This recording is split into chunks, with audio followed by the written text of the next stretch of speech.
Vejamos, então, redação na prova da PM. Como compreender os critérios? Vejamos os critérios. A prova de redação, ela sempre ela é uma parte que é ideia, eu tenho que saber sobre o tema, e uma parte também é eu compreender o aspecto formal. A VUNESP, como outras bancas, ela deixa claro, né, no seu edital, como que é o processo de correção. Então, na avaliação da prova dissertativa, que é a redação, a parte 2, serão considerados os critérios a seguir. Tema. Considera-se se o texto do candidato atende ao tema proposto. A fuga completa ao tema proposto é motivo suficiente para que a redação não seja corrigida em qualquer outro de seus aspectos, recebendo nota 0. O que isto significa? Por mais que a redação esteja muito bem escrita, com um texto, com uma gramática muito bem aplicada, coerência, com coesão, mas o tema foge ao que é pedido pela banca, não interessa, vai ser 0. Como que eu tenho que testar se eu estou dentro do tema? Volta sempre para a pergunta que está lá ou em negrito ou em destaque, normalmente na prova, e questiona se está sendo atendido, se este tema está sendo realmente tratado pela sua redação.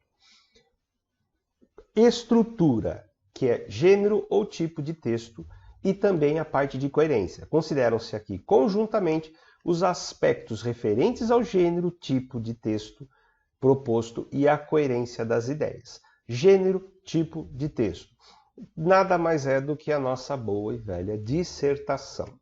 Dissertar é escrever, dissertar é falar. O que eu estou fazendo é uma dissertação. Porém, é uma dissertação oral. O que vocês vão fazer é uma dissertação escrita. É simplesmente tratar de um tema, tratar de um assunto, apresentando argumentos. Dissertar é você fundamentar. Então, por que isto é destacado? Porque você não pode escrever uma poesia, você não pode também escrever como se estivesse fazendo uma carta, ou só um informativo, simplesmente. Tá? Então precisa ser articulada a ideia, e é esta a ideia da dissertação. A fuga completa ao gênero, tipo de texto, é motivo suficiente para que a redação não seja corrigida em qualquer outro de seus aspectos, recebendo nota 0. Você está dentro do tema, mas escreveu algo que é muito mais uma poesia, né? É um poema, na verdade, né? Poesia é o tipo de texto, poema é o gênero, né? A gente pode pensar. Por mais que você tenha escrito sobre o tema, mas fugiu ao que é esperado, vai ser 0, independente de qualquer coisa. O que mais que nós temos? Avalia-se aqui como o candidato sustenta a sua tese em termos argumentativos e como essa argumentação está organizada, considerando-se a macroestrutura do texto dissertativo. O que é a macroestrutura? Se tem introdução, desenvolvimento e conclusão. Não precisa ser necessariamente nesta ordem, mas via de regra, pela forma de prática que nós temos, nós sempre apresentamos o tema que vai ser discutido, é a introdução, trazemos o desenvolvimento através de argumentos, fatos, dados, né? Uma reflexão para fechar em conclusão. Frisa aqui o seguinte: conclusão não é você solucionar o problema no mundo, mas sim o seu texto é que tem que se fechar. Se ele se propôs a discutir um caminho, esse caminho tem que ser fechado dentro do próprio texto. Isto é conclusão. Então, a macroestrutura do texto é se existem essas partes. Tanto quanto possível, é importante a gente se preocupar com tal fato.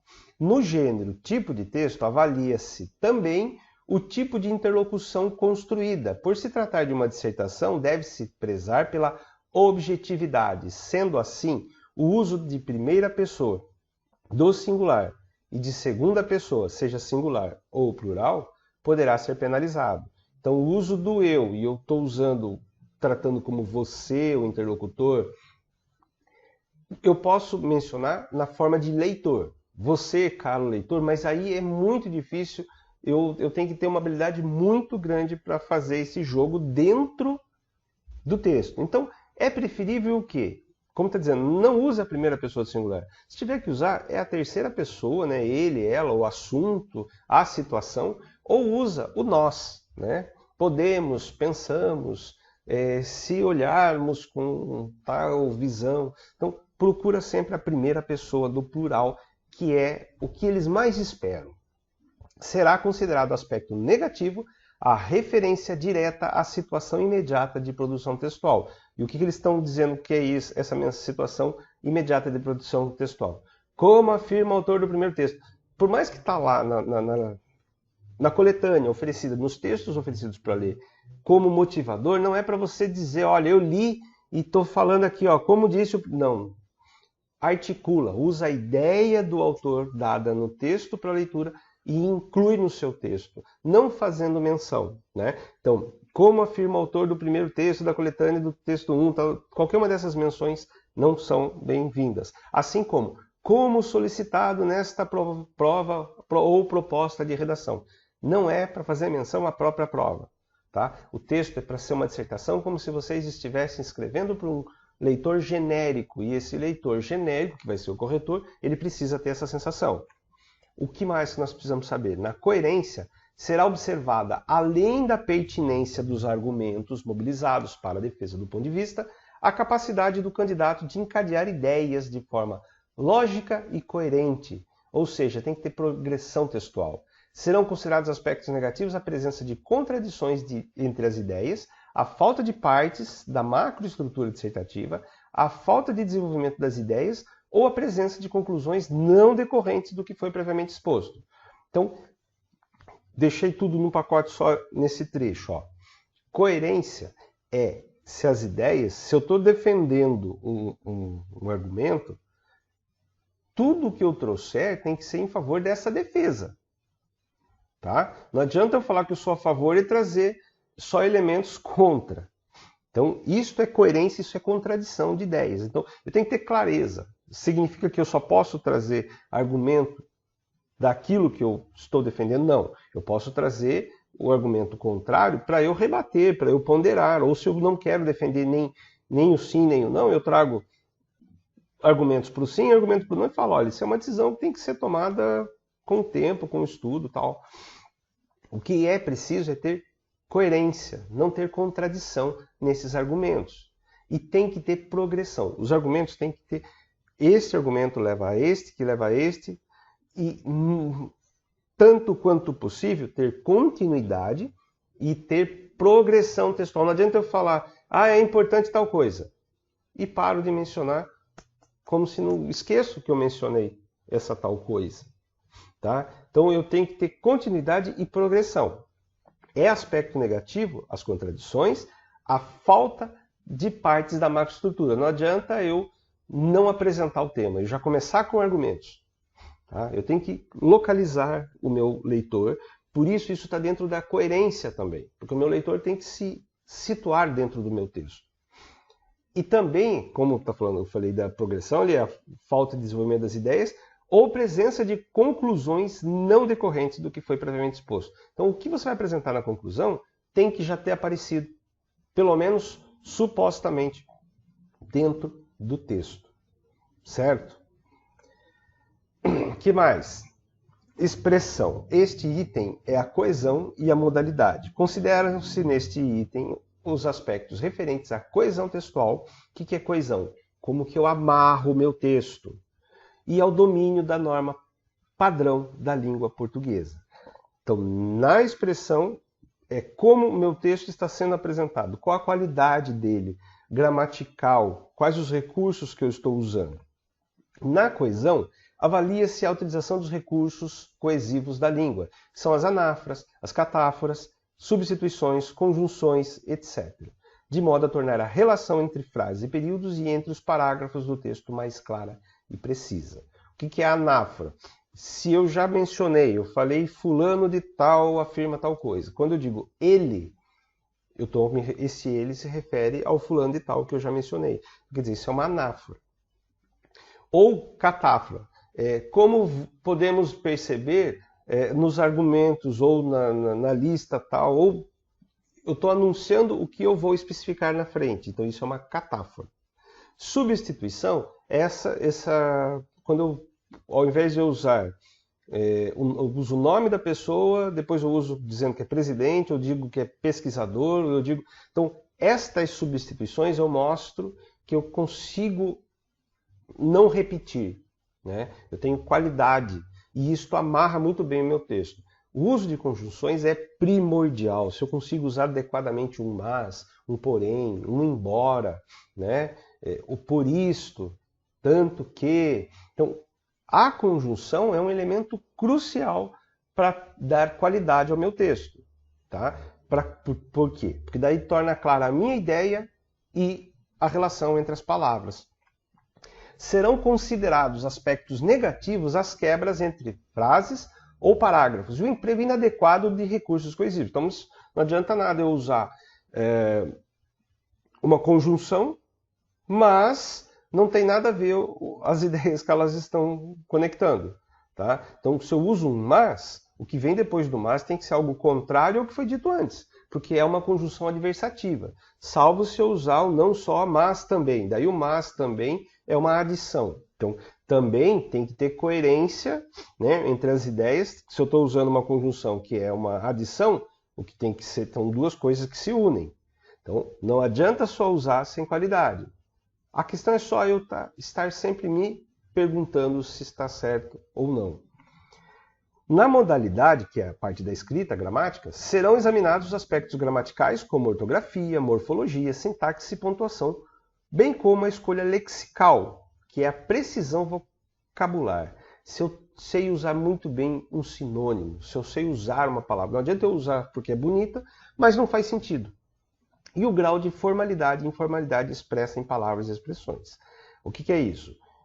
Quanto mais perto da oralidade, mais é considerado como negativo. Tá? Então, eu tenho que estar mais adequado à escrita, eu tenho que tomar cuidado se a expressão que eu estou usando não é uma expressão da fala. Se é da fala, é do mundo oral. O que está sendo avaliado na redação é a capacidade de se expressar por escrita. Então, é bom tomar cuidado com isso. Será atribuída nota 0 à redação que... Agora, isso aqui é importante só para repassar. Fugir ao tema ou ao gênero proposto, como já foi dito. Apresentar nome, rubrica, assinatura, sinal, iniciais ou marcas que permitam a identificação do candidato. Por quê? Para garantir a lisura. Se você coloca o seu nome ou alguma coisa que te identifique, está anulado. Estiver em branco, óbvio, não escreveu, vai ser anulado.